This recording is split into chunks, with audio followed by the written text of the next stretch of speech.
Alright, so let's talk about the question types that you might see on your reading section. What are the question types?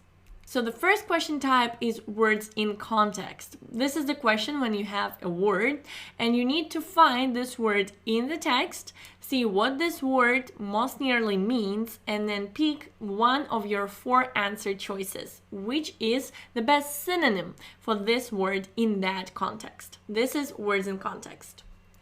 Next one, facts and details. This is the most regular question. You will have it a lot in your reading section.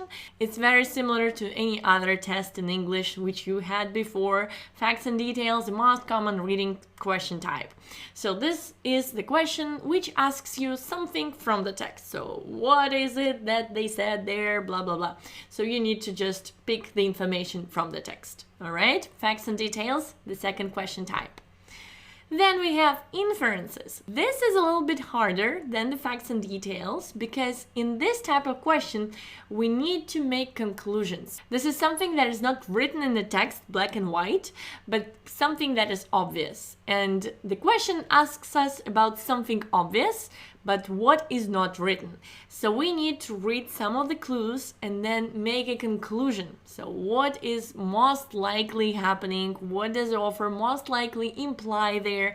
What is the most likely conclusion out of this? So you need to think a little bit further and choose the answer which states the obvious, but states something that is not written in the text, but that is obvious, all right? We'll talk about all these question types more.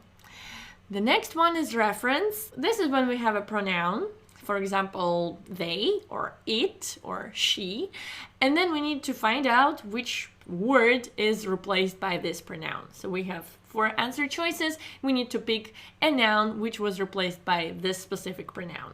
So it's pretty easy. Place a sentence. So this is when we have a random sentence and we have 4 spots in the text where we can place a sentence. And we need to choose where in these 4 spots this sentence will look the best. All right? And then we have the summaries. These are the questions which come at the very end of each text. These are the questions that worth more points. So we receive more points when we answer them correctly. And even if we answer them not entirely correctly, we can get some of the points. So for example, a question is worth 4 points and you guessed just 50% of it, you can get 1 point still. If you guessed like 75%, you get 2 points or 3 points. So these are the questions that are worth more points. And these are the questions that we already discussed when we discussed the reading technique. It's when you have the topic sentence and you need to pick up those summary statements and do not choose those details, right? So we're gonna dive into each of these question types more. Let's see some examples. So the first one, word problem. So here we have the word, 4 answer choices. This is where the word is. So we need basically to put each answer choice on this spot and see which answer choice looks the best in this context, right? So we don't have to remember from the dictionary what is prevailed. No, you just look at all these answer choices and you put them one by one here and you see what looks best. All right, so this is the word problem. Next, this is a typical facts and details question. So scientists accepted the Milankovitch theory even though, and these are different facts about the theory. We go here, we see all these numbers, 40, 100,000, 125,000, 95,000. So definitely something's going on in here. We need to read it more closely and see which statement is better answering this question. So this is a typical facts and details question. Next, what can be inferred from paragraph 2? So what is the conclusion we can make out of paragraph 2 about the factors? So this is something that is not written right there. So we will not find like exact sentence which says, like, even if it's rephrased, which says something out of this. We will find just the clues, just the hints. But by reading them, something out of these 4 becomes obvious. It's obvious that one of these answer choices is correct. This is the conclusion that we can make. So these questions are a little harder. So usually many people tend to do a lot of mistakes at the beginning when they start doing reading sections exactly with these questions, because Inferences are pretty hard. We have to make conclusions. We have to actually think a little bit more, not just find some information in the text, but also think about it. So these questions sometimes might be harder, but it's okay. We're gonna spend a lot of time practicing them. I'm gonna tell you what to look for, and you're gonna be fine. You're gonna deal with them well.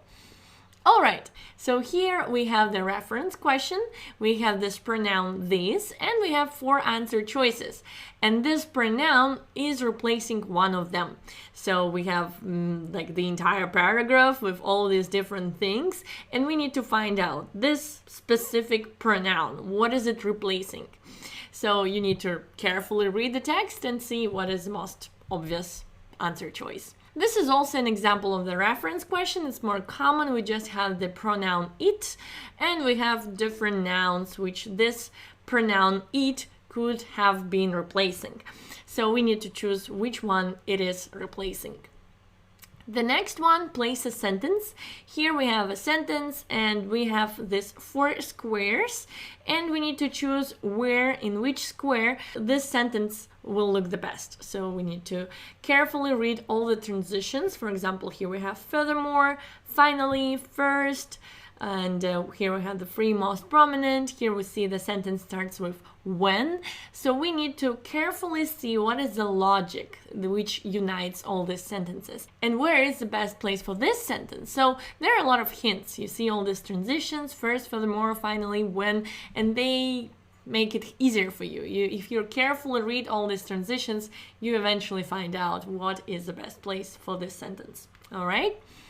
So this one is the typical summary question. Here we have the thesis statement, and here we have 6 different options, and we need to pick 3 the most important ones out of them. So we need to choose which ones are supporting this thesis statement, and we do not choose those which are just details, which are not supporting the idea with some other major idea. All right? This is another example of the summary question. It's more difficult. This question is worth 4 points, so that one was just 2 points. This one is 4 points. So it's more difficult question, and it's not that common. Usually you will have this question. But sometimes you can have this, and we have 2 groups and then some answer choices, and we need to put some of the answer choices to some of the groups. We have some of them which are not going anywhere, and then the others go either in this group or in this group. So you need to be very careful and put all these flaws and different theories in the right section. So these are the question types that you will encounter on the TOEFL test, and in the next lectures we're gonna dive into each one of them and see what techniques can help you to solve all of them very well.